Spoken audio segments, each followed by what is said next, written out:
what are your fondest memories mo kay Mother? Kay Mother, naku marami. Ginawa niya akong DI na matagal. Hindi kasi mahilig siya magsayaw. Tapos nung araw, nung bukas pa yung Ozone. Oo, pupunta kami doon. So mahilig siya mag-boogie. Marunong, dati akong dancer. Apo. So sinasayaw ko siya, boogie at saka she loves it, you know. Then after a week, may bago na akong pelikula. Mother, ha? Actually, ganoon yung mga nangyayari. Minsan may namumroblema ako. Tapos, wala naman ako sinasabi sa kanya. Siguro na nababalitaan niya sa ibang tao. Tapos bigla nila may dadating na project. Tulong, di ba? Without ano. Tapos, Mother, thank you. Tapos, kunyari, isnaban. Yung may style siya eh. Isnabin na lang niya ako. Yun, isa yun. Tapos, naging very close ako sa kanya kasi by accident, naging barkada ko siya through yung mga Wednesday club. Yes. Yun. So, palagi ako ma-attend. Halos, nung nakapunta ako, nag-enjoy ako, kasi ang sarap ng food. Tapos may drinks. Tapos, good companion. Chismis. Business. Lahat nandoon. So, ang saya. So, nangyari yung weekly. Wednesday club. Sa bahay niya, tapos sa Imperial. Ganun. So, doon ako naging close. Tapos doon ko nakita yung ways niya. Okay. Tingin niyo po, gano'ng kalaking kawalan po sa industriya pagkawalan? Ay, naku, malaki. So, maraming nagawa si Mother.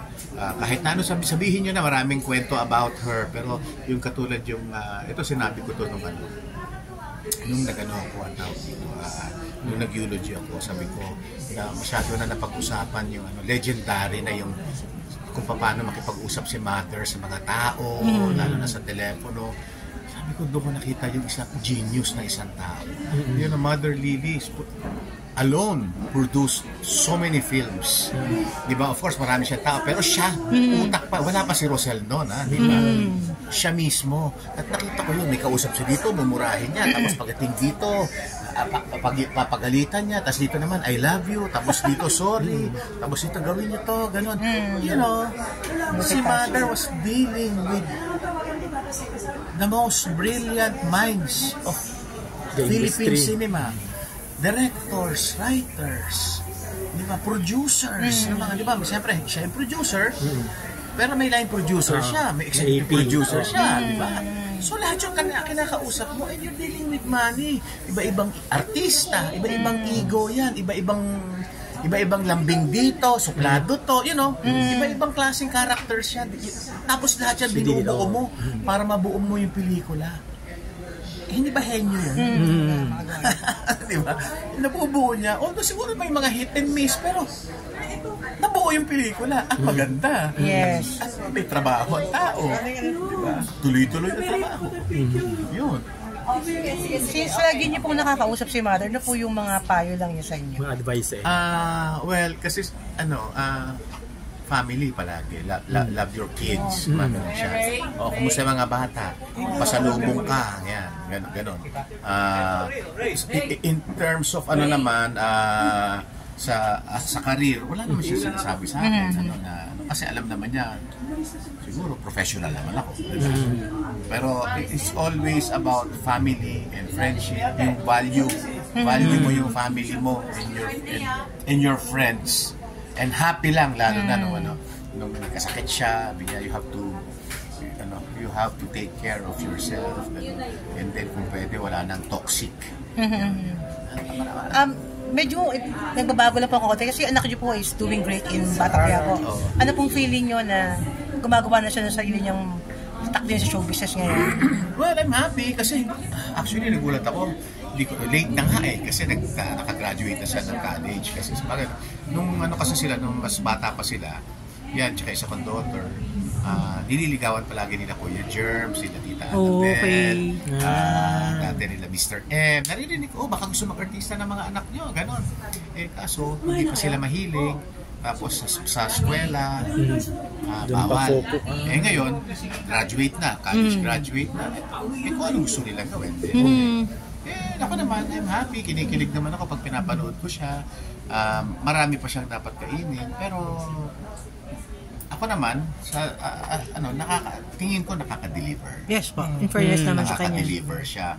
Meaning, Kasi ako sinasabi ko, kailangan sa artista, importante, may truth, meron siya. Tapos may sarili siyang style. Diba? Tapos, iba, hindi ko na, ayoko naman magbuhat ng bangko.